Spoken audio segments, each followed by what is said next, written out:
noches. Muy buenas noches. Nos encontramos una vez más para compartir la palabra de Dios. Bueno, ahí está Laurita León, lo está viendo, así que bueno, se está transmitiendo en vivo.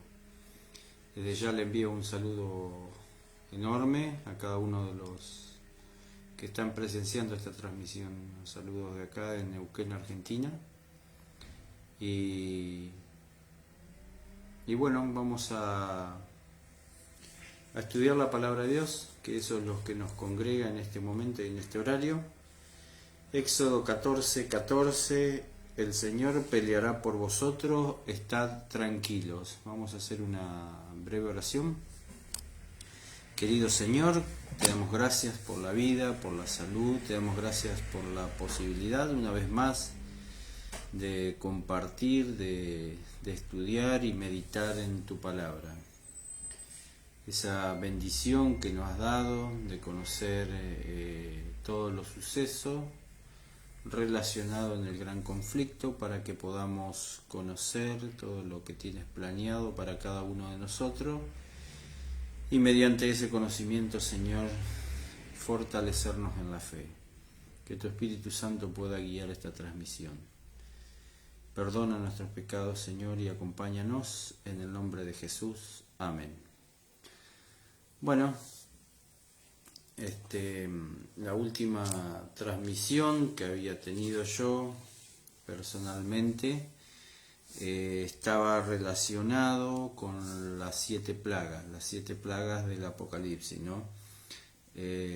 Habíamos visto que Dios había hecho el último llamado para salir de la idolatría, ¿no? Para salir de la idolatría y el paganismo. Dios había hecho un último llamado, que es en Apocalipsis 14, que es lo que conocemos como el fuerte pregón, ¿no? El mensaje de los 3 ángeles. Y expliqué, compartimos en esta última predicación, la anterior, las características de las 7 plagas, ¿no? Habíamos visto que las 7 plagas tenían 2 características fundamentales. Una era revelar los justos juicios de Dios, y también revelar la autoridad y la supremacía de Dios. Los justos juicios de Dios era porque las 7 plagas, cuando caían, y especialmente sobre los impíos, manifestaban, a pesar de las situaciones que ellos iban a tener que pasar por las 7 plagas, su dureza de corazón manifestaba su decisión irrevocable, que aunque se le diera 1000 años más, y estoy diciendo una exageración, 100 años más, porque el promedio de vida de una persona no pasa hoy en día, es muy raro que pase los 100 años, ¿no? Pero demostraba que cuando esté por venir Cristo, las 7 plagas revelaría que las personas que estén vivas, las personas que en ese momento, antes de venir Cristo, estén vivas, la decisión que habían tomado, especialmente los impíos, era irrevocable, que no se iba a modificar, ¿no? Y era necesario que Dios, mediante estas 7 plagas, quedara en evidencia que esas decisiones no son irrevocables, porque Dios ya estaba interviniendo, ¿no? en el final del gran conflicto. También acordémonos que a partir del capítulo 15 en adelante de Apocalipsis es una descripción escatológica, es una descripción de los últimos acontecimientos en el gran conflicto. Entonces, en esos últimos acontecimientos del gran conflicto, Dios se manifiesta, y se manifiesta, ¿no? Para ya venir, cumplir la promesa que Él había dicho, que iba a venir a buscar a los redimidos. en esa promesa, en esos acontecimientos, caen las 7 plagas, y esas 7 plagas revela la decisión irrevocable de los impíos, ¿no? Poniendo de manifiesto que Dios es justo. Dios es justo y es el momento indicado en el cual tiene que actuar Dios, para poner un orden, porque ya no hay más nada que decidir. Los justos decidieron practicar la justicia y los impíos tomaron una decisión de rechazar a Dios. Bueno, ese era, así, en breve resumen, lo que expliqué la última vez, la última transmisión que tuvimos. Ahora, hoy vamos a ver las 7 plagas, la otra parte del significado de las 7 plagas, que es la autoridad y la supremacía de Dios. La autoridad y la supremacía de Dios. Cabe recordar que los impíos, la decisión que tomaron, que es irrevocable, es exclusividad del libre albedrío. Es una decisión que ellos tomaron y Dios no interviene en esta decisión. Dios llama, pero Dios no interviene. Romanos 2:4 nos dice: os menospreciáis la riqueza de su bondad, paciencia, generosidad, ignorando que su bondad te guía al arrepentimiento. 5. Pero por tu dureza y tu corazón impenitente acumulas sobre ti mismo ira para el día de la ira, cuando Dios se manifieste su justo juicio. Dios es justo y la decisión que tomaron los impíos de rechazar a Dios antes de su venida es exclusivamente la decisión de cada uno. Cada uno se tendrá que ser responsable por la decisión que ha tomado. Bueno, en Éxodo habíamos también hablado que había cierta similitud y cierta comparación al estudiar las 7 plagas del Apocalipsis con las 10 plagas de Egipto. En Éxodo 5, Dios designa a Aarón y a Moisés para ser vocero suyo con una finalidad: ir, presentarse delante del faraón para que deje libre a su pueblo, para que el pueblo de Israel estaba siendo esclavo, era un pueblo cautivo por el faraón, por los egipcios. La mayoría de los que están aquí ya conoce la historia, la explico por las dudas, si hay alguien que por ahí no está muy relacionado con los textos bíblicos. Pero bueno, ese era el propósito de Dios utilizando a sus voceros, Aarón y Moisés. Bueno, y cuando se presentaron delante del faraón llevándole el mensaje que Dios le había dado, el faraón le responde: ¿quién es Dios? Yo no conozco. ¿Quién es Dios? Yo no conozco a su Dios, al Señor, ¿no? ¿Quién es Dios? Yo no conozco al Señor. Esas fueron las respuestas. Ustedes después, si quieren, búsquela en Éxodo 5. Esas fueron las respuestas que le dio el faraón a Moisés y a Aarón. Bueno, esa respuesta es básicamente la misma respuesta que dan los impíos. Nosotros vimos en Apocalipsis 13, Apocalipsis 14. En Apocalipsis 14 es donde se hace el último llamado, ¿no? El último llamado a salir de la idolatría, como dije al principio, y del paganismo. Los impíos rechazan ese llamado porque no obedecen a ese llamado a adorar al verdadero Dios, y en ese rechazo adoran, se vuelcan a la apostasía, ¿no? indirectamente, cuando ellos rechazan ese llamado que es el mensaje de los tres ángeles, que es el último pregón, al rechazar ese llamado, sin decirlo, manifiestan el mismo espíritu que el faraón, ¿no? El faraón dijo: ¿quién es Dios? Yo no conozco a ese Dios. Bueno, el mensaje de los santos, el mensaje de Dios enviado por los santos, ¿no? Por su pueblo, es invitar a todo el mundo a que adore a Dios. Ellos, al negar ese llamado, directamente están manifestando la misma respuesta que manifestó el faraón. ¿Quién es Dios? Yo no conozco a ese Dios, ¿no? Por eso es necesario que Dios intervenga en la historia y se manifieste mediante las 7 plagas. Por eso digo que las plagas es una manifestación de los justos juicios de Dios, pero también es una manifestación de su autoridad. ¿Quién es ese Dios? Nosotros no conocemos a ese Dios. Bueno, ahora Dios se revela.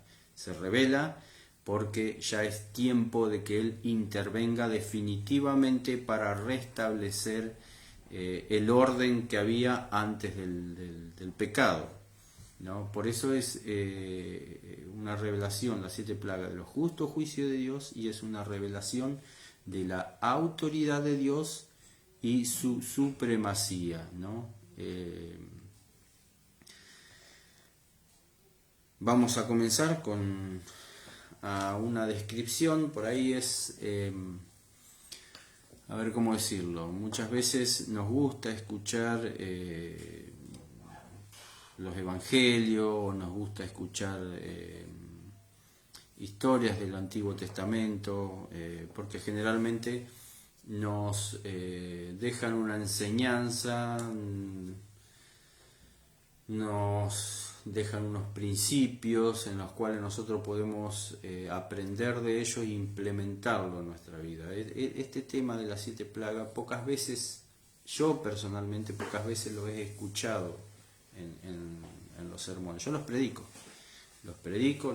en la iglesia cuando me toca, y los predico porque este relato escatológico del 15 al 22 en adelante son sucesos que están colocados en la palabra de Dios con un propósito, ¿no? Que nosotros sepamos, que nosotros seamos fortalecidos en la fe. ¿De qué manera?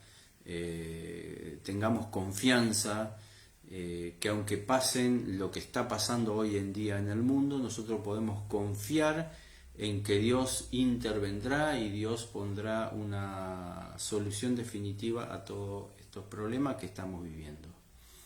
Ese es el propósito de todos estos mensajes escatológicos, ¿no? Que nosotros podamos ser fortalecidos en la fe. No decía que muchas veces no se predica, pero son relatos cronológicos que nos revelan acontecimientos que Dios quiere que nosotros conozcamos. No están acá en la Biblia para rellenar la Biblia, están para que nosotros lo leamos, los conozcamos y de ellos extraigamos lo mejor para nuestro crecimiento espiritual. Como dije, muchas personas no lo tocan, no lo predican, pero es importante que los conozcamos, ¿no? Apocalipsis 16 dice: entonces oí una gran voz procedente del santuario que dijo a los 7 ángeles: id y derramad sobre la tierra las 7 copas de la ira de Dios. El primero fue y derramó su copa sobre la tierra, y vino una úlcera maligna y pestilente sobre los hombres que tenían la marca de la bestia y adoraban su imagen. Había dicho, ¿no?, la similitud que había entre las 7 plagas y las 10 plagas del éxodo de Egipto, ¿no? Y pasa, bueno, hay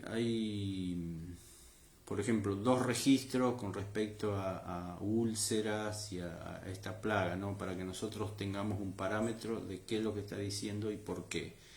En Job 2, acordémonos cuando Satanás argumentaba que Job obedecía a Dios porque Dios había puesto un cerco protector sobre su vida, ¿no?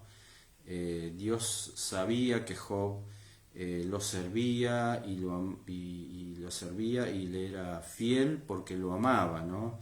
Pero bueno, el diablo argumentaba que en realidad no era así porque Dios le había tendido un cerco protector sobre él. Entonces Dios autoriza al diablo a que vaya y bueno, y actúe sobre la vida de Job, ¿no? Siempre no permitiéndole que le quite la vida, ¿no? Que lo mate. Entonces el diablo va y dice que a Job fue castigado con una úlcera. En Job 7, bueno, dice que él se sentó ceniza y se rascaba con una rama. Y en Job 7 nos dice que tenía la piel hendida y sus úlceras supuraban, así que para más o menos la idea que teníamos era que no se podía curar de esa úlcera, una úlcera que supuraba pus, era algo totalmente desagradable y doloroso. Y otro caso en los cuales tenemos ejemplo de la úlcera es en la de Egipto. Ahora, generalmente cuando Moisés y Aarón se presentan ante el faraón y le explicaban que debían dejar libre al pueblo de Israel, dice que el faraón endurecía su corazón. Entonces Dios había autorizado mediante señales que iban a hacer Moisés y Aarón, que ellos venían de parte de Dios, ¿no? Y en esas señales, por ejemplo, que ellos tenían permitido hacer, si ustedes se acuerdan, está la de la vara, que es la vara que ellos llevaban, el básculo, ¿no? Se convirtió en una serpiente, y dice que los hechiceros del faraón también hicieron el mismo truco, trataron de representar el mismo truco. Y después también cuando el Nilo se convirtió en sangre, dice que los hechiceros también hicieron un acto, no da muchos detalles, pero quisieron imitar esa plaga, ¿no? ¿A dónde quiero llegar? Que el faraón utilizaba a los magos y los hechiceros con un propósito, ¿no? Era ridiculizar a Aarón y a Moisés, y en definitiva ridiculizar a Dios, ¿no? Que esos trucos, esos actos milagrosos que ellos venían y hacían eran una farsa. Por eso siempre cuando ellos venían, generalmente el faraón mediante los hechiceros, los magos trataban de hacer lo mismo. Ahora, ¿qué pasó con el caso de las úlceras, ¿no? En el caso de las úlceras, después, o si quieren ahora lo buscamos, está en Éxodo, no tenía planeado buscarlo, pero bueno, vamos a buscarlo. En Éxodo 9,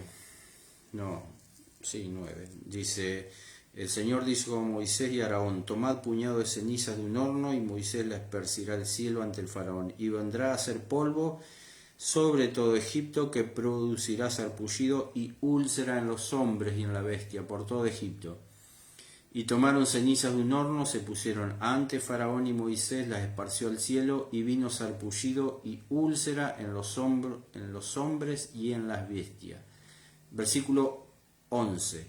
Ni los hechiceros pudieron estar ante Moisés a causa de los tumores, porque hubo sarpullido en los hechiceros y en todos los egipcios, ¿no? En esta plaga, o por medio de esta plaga, Dios ataca, vamos a decirlo de esta manera, Dios ataca al principal apoyo, al principal sostén que tenía el faraón, ¿no? El faraón se apoyaba en su brujo, en sus hechiceros, para argumentar que esto que sucedía no era de Dios, sino era un acto que hacía Moisés a Aarón de engaño.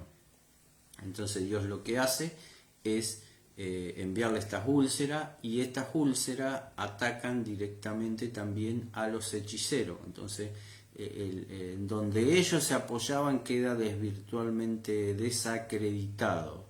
Bueno, nosotros vemos acá en las últimas plagas, dice que vino una úlcera maligna y pestilente sobre los hombres que tenían la marca de la bestia y adoraban su imagen. Su imagen. ¿Qué hacía la imagen? ¿No? En Apocalipsis 13 nosotros vimos la bestia que representaba al papado, la segunda bestia que representaba a los Estados Unidos de Norteamérica, a los protestantes apóstatas, ¿no? Los protestantes, las iglesias protestantes que rechazaron el mensaje del primer ángel. Y decía 13:12, ejercía toda la autoridad de la primera bestia en presencia de ella, hablando de la segunda bestia, y hacía que la tierra y sus habitantes adorasen a la primera bestia, cuya herida mortal fue sanada.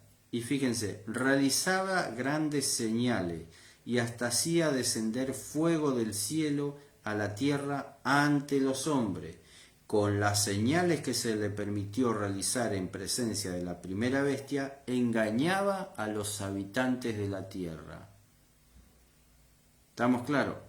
De la misma manera que el faraón se apoyaba para argumentar que esto era una farsa, se apoyaba en sus hechiceros y en sus magos, ¿no?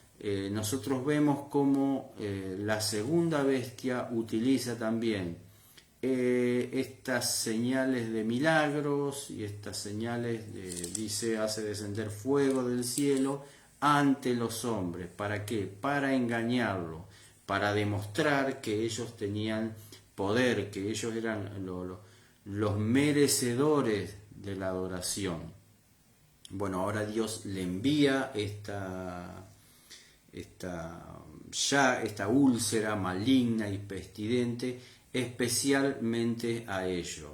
Y tal es así que en la quinta plaga, en la quinta plaga, ¿no? Y dice, y blasfemaron al Dios del cielo por sus dolores y sus úlceras. Evidentemente, ante no poder solucionar, o sea que las úlceras le duraban hasta la quinta plaga, evidentemente no la podían curar, y queda en evidencia que esa confianza que ellos habían puesto mediante las señales o los milagros que habían puesto, por todo eso que había hecho la segunda bestia, queda totalmente desacreditado, ¿no?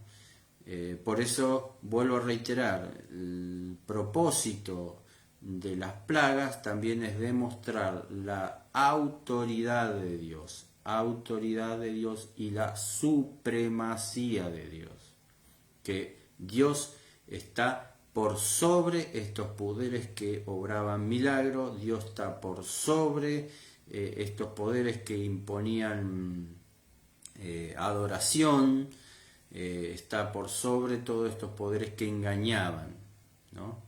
De la misma manera que ellos los impíos no reconocieron a Dios a quien adorar, de la misma manera le sucedió al faraón al manifestar quién es Dios, yo no lo conozco. Bueno, los dos manifestaron ese mismo deseo, entonces se presenta a Dios y al presentarse derriba todos los fundamentos en los cuales ellos depositaban su confianza. Por eso Dios le envía esta úlcera, que no la podían curar, que mediante las señales y los milagros que hacían No podían, ni los hechiceros del faraón, ni la segunda bestia, porque las úlceras le duran hasta la quinta plaga. Todavía están sufriendo las consecuencias o los dolores de la quinta plaga. La segunda y tercera plaga, que las digo las dos juntas porque son prácticamente casi similares. Dice, el segundo ángel derramó su copa sobre el mar y se convirtió en sangre, como la de un muerto, y murió todo ser viviente que estaba en el mar. Tercera plaga, el tercer ángel derramó su copa sobre los ríos y la fuente de las aguas, y se convirtieron en sangre. Y oí el ángel de las aguas decir, justo eres tu Señor, que eras el santo, porque has hecho justicia, por cuanto ellos derramaron la sangre de los santos y los profetas, también tú le das a beber sangre, pues lo merecen. Y oí que desde el altar respondía, cierto Señor Dios Todopoderoso, tus juicios son verdaderos y justos. En Apocalipsis 17 tenemos la condenación de Babilonia. Nosotros teníamos en Apocalipsis 12 la descripción de Babilonia, la descripción de la bestia. Bueno, en Apocalipsis 17 nosotros ya tenemos la condenación, o sea, ya el juicio de Dios, ¿no? Pero en la condenación hace una descripción. Siempre tenemos que tener en cuenta que Apocalipsis utiliza muchas imágenes simbólicas, pero también literal a la vez. Por ejemplo, nosotros tenemos en Apocalipsis 12, tenemos la mujer vestida de blanco con la luna sobre sus pies y el sol sobre su cabeza. La mujer vestida de sol. Bueno, nosotros lo vimos a eso en otra transmisión, que esa mujer representa a la iglesia fiel, la iglesia que no se apartó de lo que Dios pretende para sus hijos. Bueno, esa mujer representa a la iglesia y dice que la mujer estaba encinta, ¿no? Porque estaba por dar a luz un hijo varón que regiría las naciones. Ese hijo varón que regiría las naciones es Jesucristo. Bueno, eso es una comparación que nosotros tenemos, que el Apocalipsis utiliza muchas veces imágenes simbólicas con imágenes literales y la utiliza muchas veces junta. Por eso nosotros cuando leemos el Apocalipsis tenemos que pensar, meditar, buscar información, ¿no?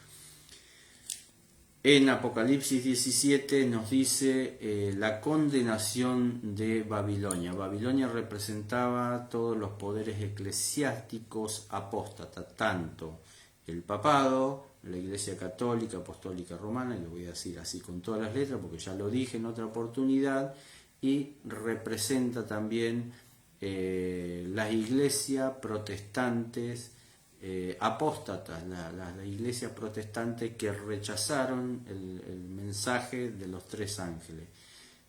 Esos dos poderes eclesiásticos representan Babilonia, confusión. Pero cuando dice la condenación a Babilonia, también describe a la mujer. Dice, ven y te mostraré el castigo de la gran ramera. Así como la iglesia verdadera representa a la mujer pura, lo opuesto, la mujer ramera representa a la iglesia apóstata, ¿no? La gran ramera representa al papado. Y en capítulo 17, 6 dice, vi a la mujer, bueno, da ahí unas características que no voy a entrar a leerlo ahora porque después eso es un estudio para más adelante, pero lo que quiero resaltar ahora, Apocalipsis 17, 5 y 6, y en el frente de esta mujer ramera, ¿no? de la iglesia apóstata, dice, tenía escrito un nombre, un misterio, la Gran Babilonia, ¿no? La madre de las rameras. Ahí representa la madre, la iglesia católica, las hijas, la iglesia protestante. Las iglesias protestantes salieron de la iglesia católica, ¿no? Cuando se produjo la reforma. La madre de las rameras y las abominaciones de la tierra. Vi a la mujer, a la iglesia ramera, a la mujer ramera, ebria de la sangre de los santos y de los mártires de Jesús. Y cuando la vi quedé como asombrado.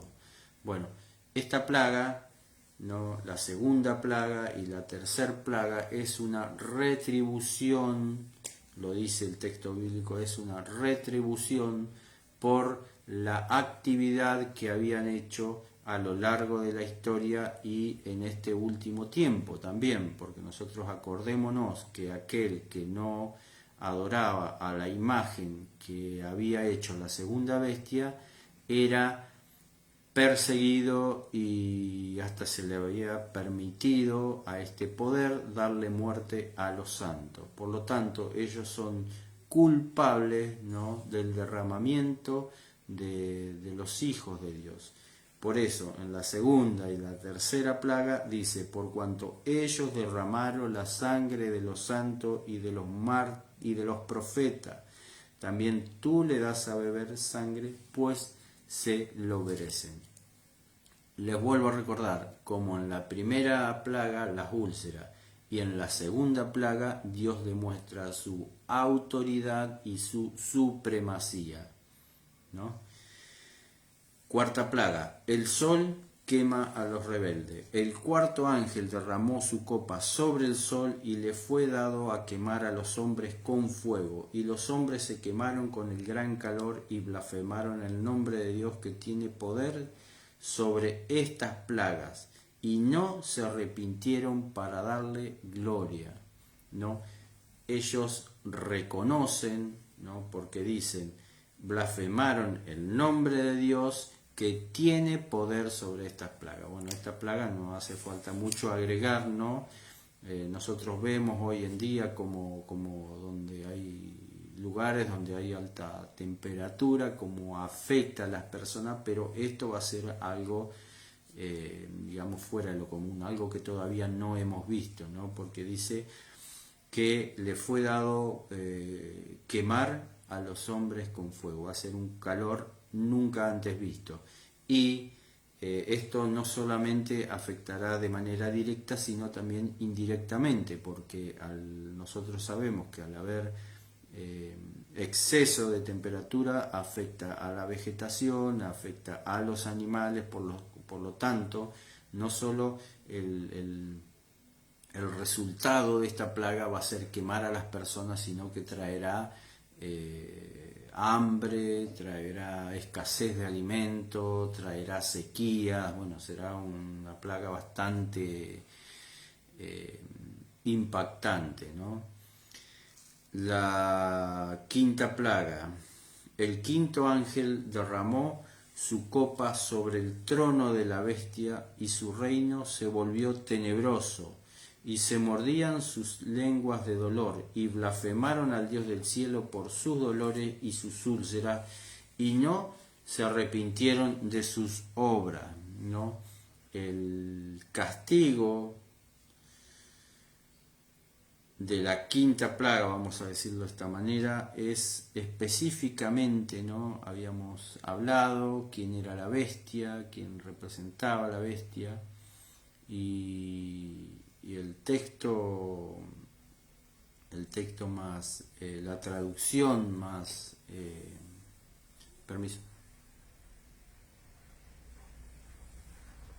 la traducción del texto griego dice cubrían de tinieblas, ¿no?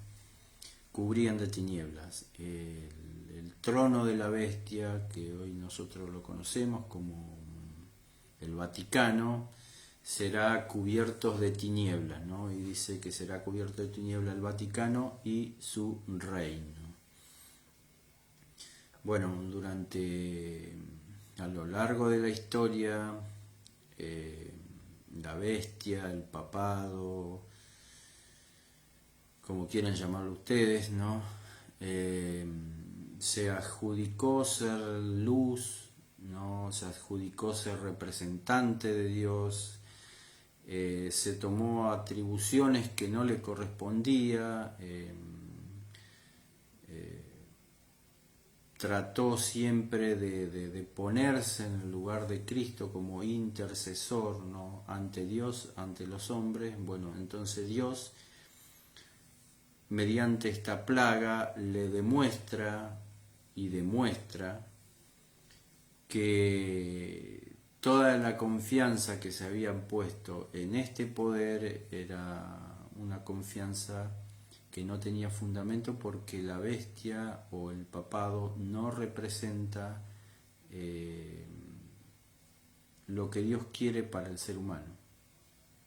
Al contrario, siempre se manejó de una manera por sobre lo que Dios pretendía. Entonces Dios en esta plaga les manda o los cubre de tinieblas, y el sol representaba el calor máximo, ¿no? El ser cubiertos por las tinieblas representa todo lo opuesto, ¿no? Que habría un frío de tal manera que él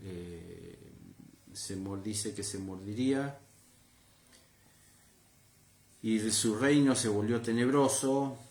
Como dije en la traducción griega, dice, cubrían de tiniebla y se mordían sus lenguas de dolor. Bueno, del calor extremo al frío extremo, ¿no? Pero el principal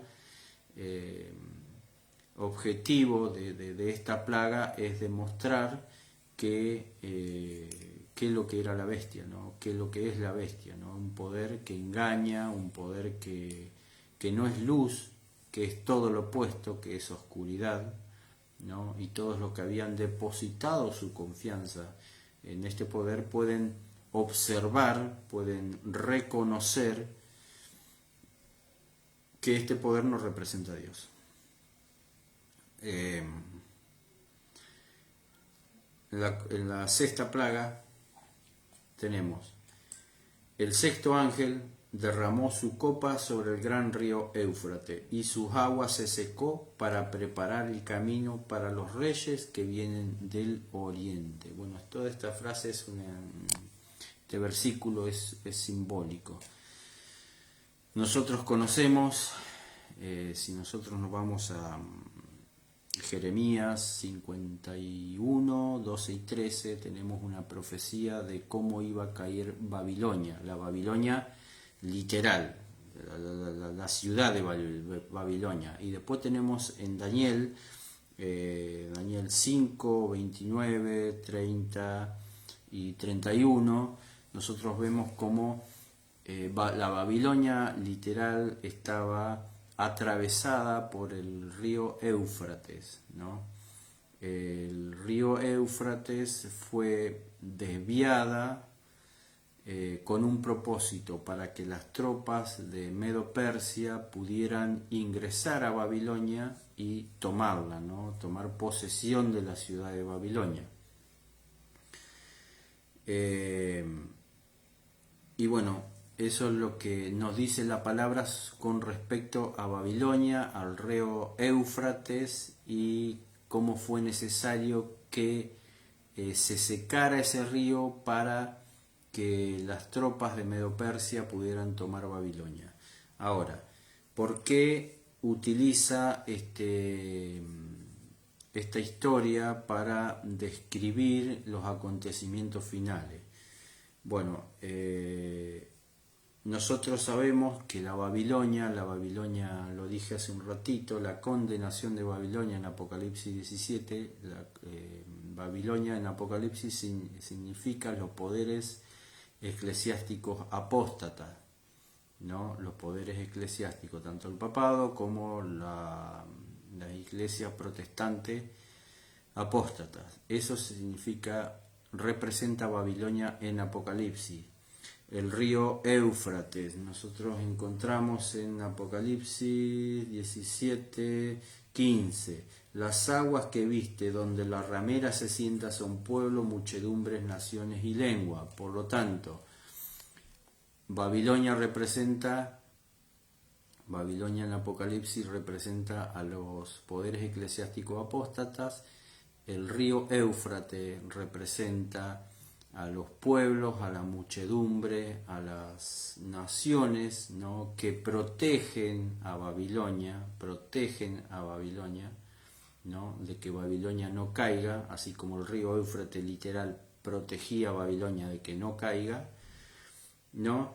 Y dice, para preparar el camino para los reyes que vienen del oriente. Si nosotros vamos a buscar Ezequiel 43, 2, Ezequiel lo voy a buscar.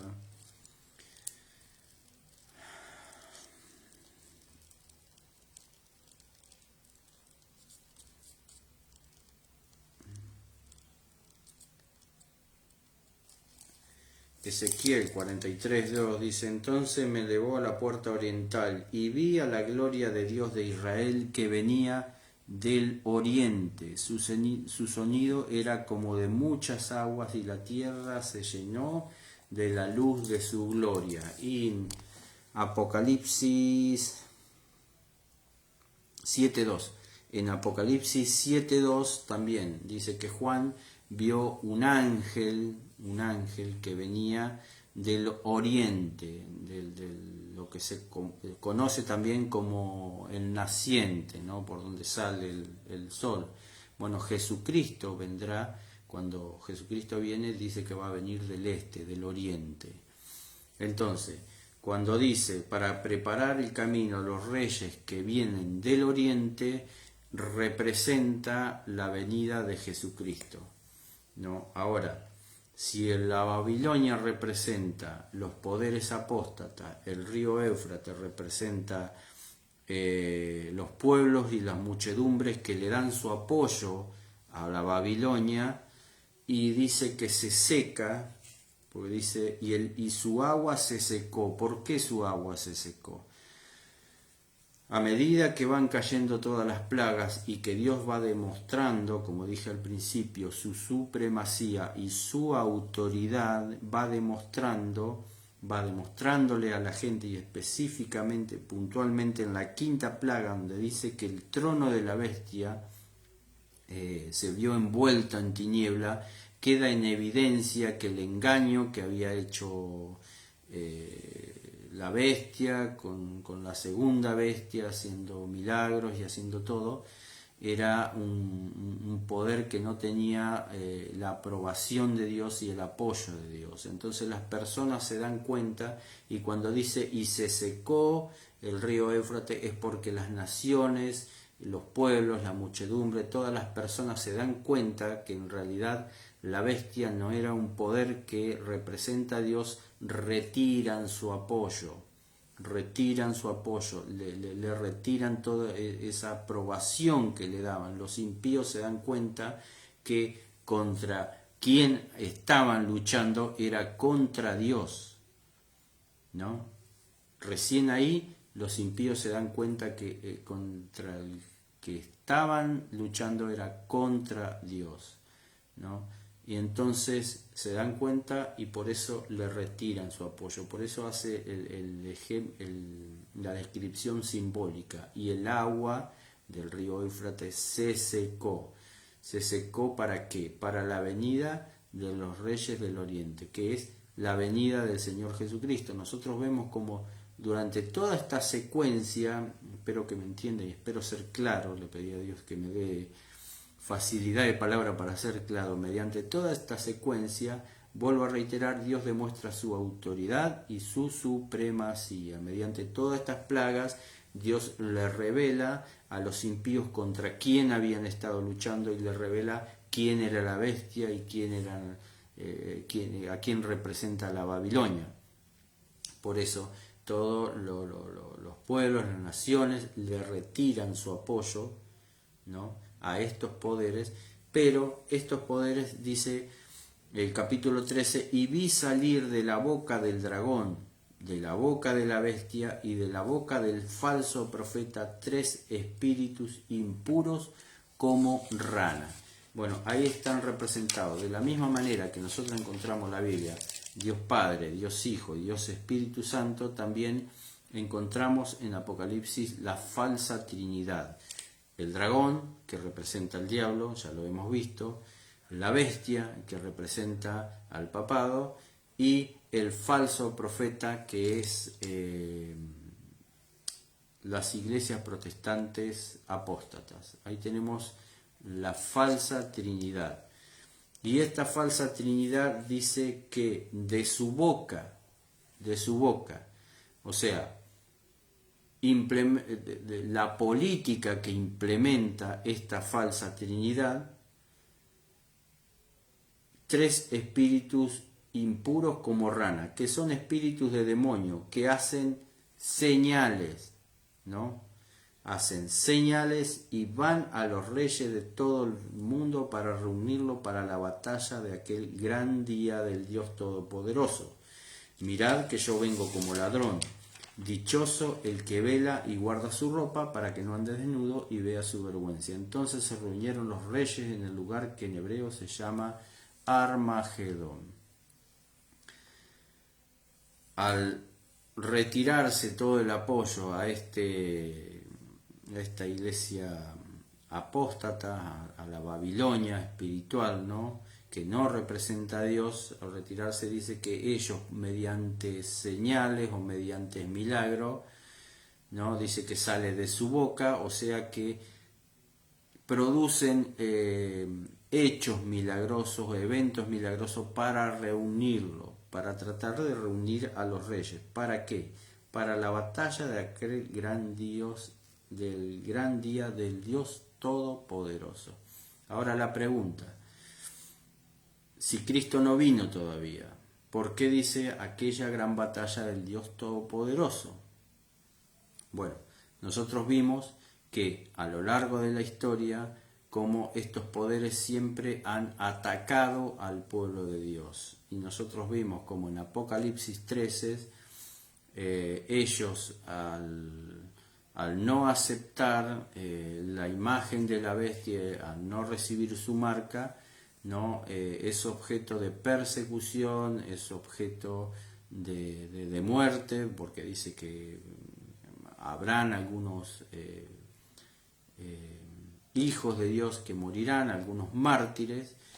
Y entonces, al igual que el faraón, nosotros, si nos acordamos, las 10 plagas de Egipto, ¿no?, cuando fue la 10ª plaga, ¿no?, que murieron los primogénitos de Egipto, dice que el faraón recién ahí le dio libertad a Israel para que se vayan, ¿no? Israel se fue de Egipto y fueron hasta el Mar Rojo. Bueno, el faraón los persiguió para matarlo, ¿no?, para destruir al pueblo de Israel. Y antes que llegaran para destruir al pueblo de Israel, está el famoso versículo que dije hoy al principio, ¿no?, en Éxodo 14, 13, 14.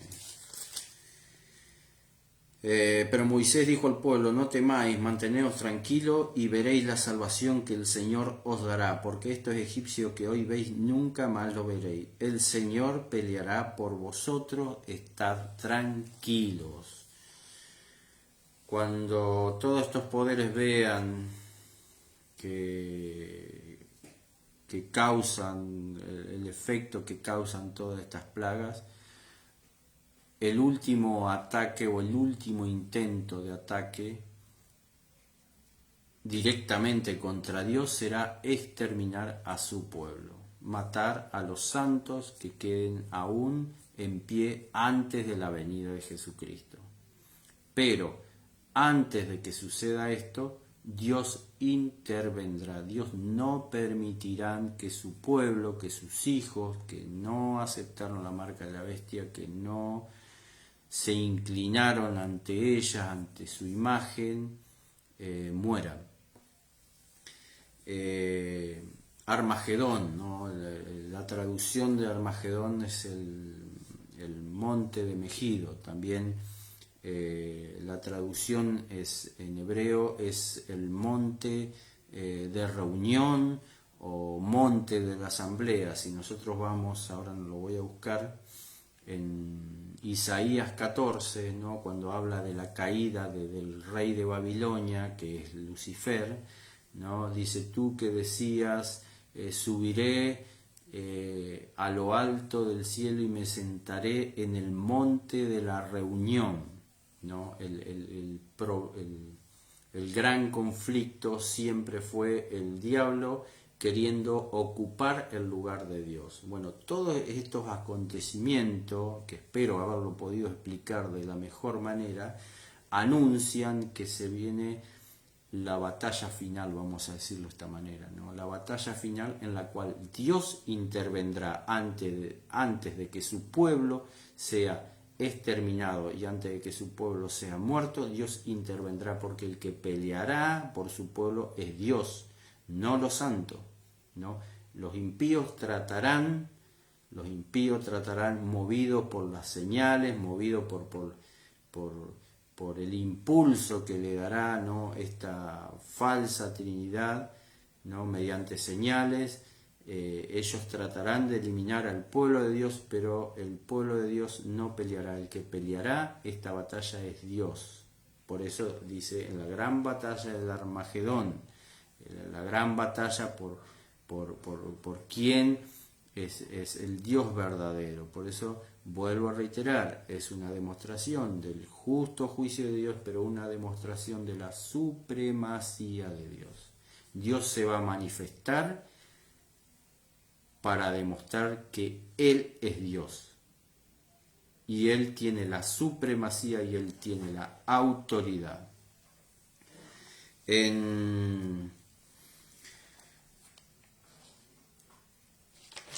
Bueno,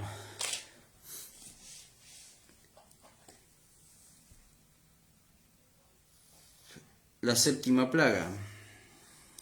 Después continúa la descripción. Digamos aquí la sexta plaga. La séptima plaga dice: y el séptimo ángel derramó su copa por el aire, y del santuario del cielo salió una gran voz desde el trono que dijo: hecho está. Hasta aquí Dios permitió que el misterio de iniquidad se desarrollase, el misterio de iniquidad quedase expuesto ante todo el universo. En Juan 15:13 dice que la mayor manifestación de amor es cuando uno da su vida por sus amigos. Eso es lo que dice el texto bíblico, ¿no? O sea, la mayor manifestación de amor es cuando uno da su vida por su amigo. Ahora, la otra parte, la contraparte, es la mayor manifestación de odio, es cuando se le quita la vida a su prójimo o su amigo. Los impíos, justo antes de que Dios venga, tratarán de matar y eliminar a los hijos de Dios. Entonces, quedará demostrado que el ministerio de iniquidad, si se le hubiera permitido, hubiera matado a todos los santos, a todos los hijos de Dios. Por eso en la séptima plaga es exclamada la frase que también muy similar a la frase que exclamó Jesucristo en la cruz: consumado es. Y en Apocalipsis dice: hecho está, porque ya no hay nada que demostrar, ya está todo demostrado. Está demostrado que Dios es justo, está demostrado que Dios tiene autoridad, que Dios es superior a los dioses, entre comillas, que querían imponer los demás, ¿no? Y está demostrado que los impíos, si se le permiten, habrían exterminado, habrían matado a los hijos de Dios. Pero entre el final de la sexta plaga, en la séptima plaga, Dios interviene, viene y pelea por sus hijos. Viene a cumplir lo que había prometido, que es buscar a sus hijos fieles. Entonces dice: hubo relámpago. Fíjense la descripción que hace, muy similar a la descripción que hace de la final de los 7 sellos, y al final de las 7 trompetas. Dice: entonces hubo relámpago, voz, trueno y un gran temblor en la tierra, un terremoto tan grande como no lo hubo jamás desde que existen hombres sobre la tierra. Y la gran ciudad se partió en 3 partes, y las ciudades de las naciones cayeron. Y Dios se acordó de la gran Babilonia. Apocalipsis 17 describe digamos, la retribución que se le dará específicamente a Babilonia, pero eso lo vamos a ver en otra conferencia. Entonces toda isla huyó y los montes desaparecieron, y del cielo cayó sobre los hombres una enorme granizada con piedra de casi 1 talento de peso, unos 34 kilogramos aproximadamente. Y los hombres blasfemaron a Dios por la plaga del granizo, porque la plaga fue muy grande. Job 38, 22 y 23 dice: has entrado tú en los almacenes, vamos a buscarlo porque no me acuerdo textualmente como lo dice. Job 38, 22. Has entrado en los depósitos de la nieve, has visto los almacenes del granizo que tengo reservado para el tiempo de angustia, para el día de la guerra y la batalla. Isaías 30, 30. Y el Señor hará oír su majestuosa voz, mostrará el descenso de su brazo con ira encendida y llama de fuego consumidor, con torbellino, tempestad y granizo, ¿no?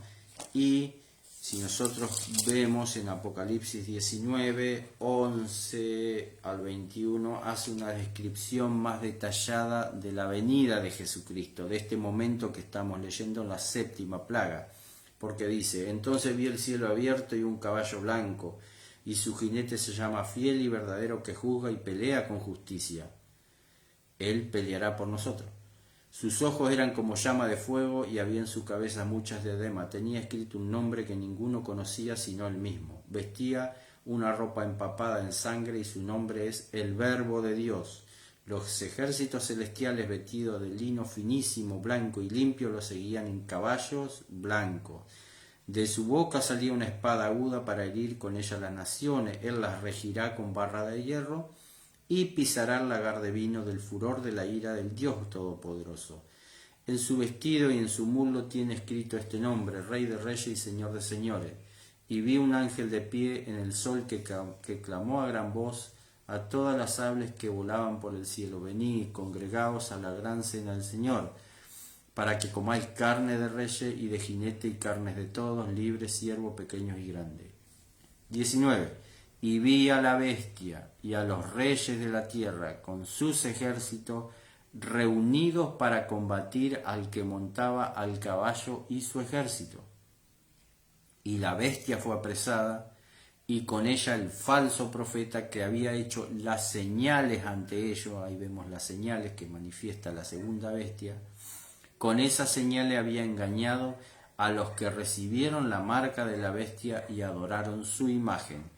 Los dos fueron lanzados vivos en el lago de fuego que arde con azufre, y los demás fueron muertos con la espada que salía de la boca del que estaba sentado sobre el caballo, y todas las aves se hartaron de su carne. Acá tenemos una descripción de la venida de Jesucristo, una descripción de lo que sucede en la 7ª plaga.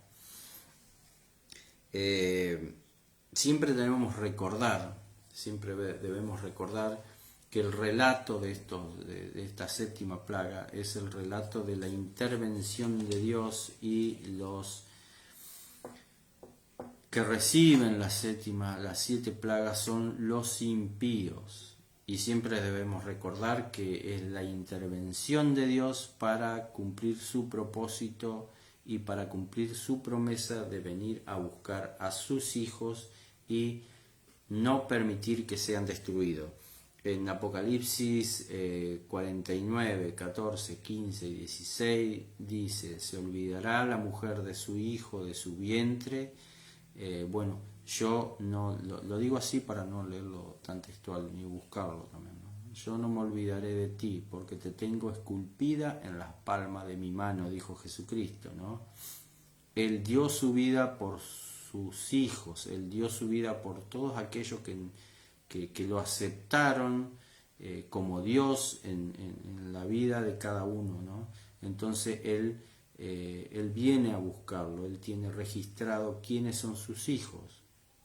Bueno, y esa promesa se cumple y nosotros la vemos descrita al final de las 7 plagas. Espero haber sido claro, pero acuérdense siempre, por más que no sea por ahí muy agradable todo lo que presenta esto, pero nosotros sí debemos verlo agradable. ¿Por qué? Porque es solo Dios sabe quién de nosotros estará en pie en esos momentos, ¿no? Algunos estaremos en pie y algunos no estaremos en pie. Eso solamente lo sabe Dios, pero los que lleguen a ese momento y estén en pie cuando acontezcan todas estas situaciones, acuérdense de todas estas descripciones que hace de Dios en el Apocalipsis, que Dios no se olvida de sus hijos, que los tiene esculpidos en su mano, y que todas estas cosas que pasen en el mundo será una manifestación, una retribución para todos aquellos que rechazaron la gracia de Dios, que rechazaron su sangre. Entonces, a no tener miedo al Apocalipsis, a no tener miedo a los acontecimientos finales. Los acontecimientos finales es una descripción, un detalle que nos muestra que Dios interviene. Que Dios interviene para ponerle fin a todas estas cosas. Y tiene que hacer todo esto, como dice Nahum 1.9, para que el mal no se levante 2 veces. Todas estas cosas van a demostrar, como dije en la 6ª plaga, todas estas cosas van a demostrar que va a quedar revelado ante todo el universo el ministerio de iniquidad que hubiera pasado si hubieran la historia hubiera seguido. Espero que les sirva, espero que bueno, cualquier duda, como siempre digo, cualquier duda me pueden consultar, no tengo ningún problema, lo llamo, videollamada, charlamos, algo no entendieron. Que Dios los bendiga y si Dios me lo permite volveremos a encontrarnos para seguir estudiando estos acontecimientos maravillosos, por más que describen cosas que a veces nos resultan chocantes, ¿no? Pero son acontecimientos maravillosos para aquellos que estudiamos la palabra de Dios. Cuando vos estudias la palabra de Dios, cuando vos conocés lo que Dios tiene programado, lo que Dios tiene programado para los últimos tiempos, te das cuenta que Dios actúa, Dios interviene, Dios hace todo esto con un propósito, ¿no? Que seamos felices por la eternidad y que estos acontecimientos a los hijos de Dios no los afectarán. Un saludo enorme, gracias por acompañarme y cariños.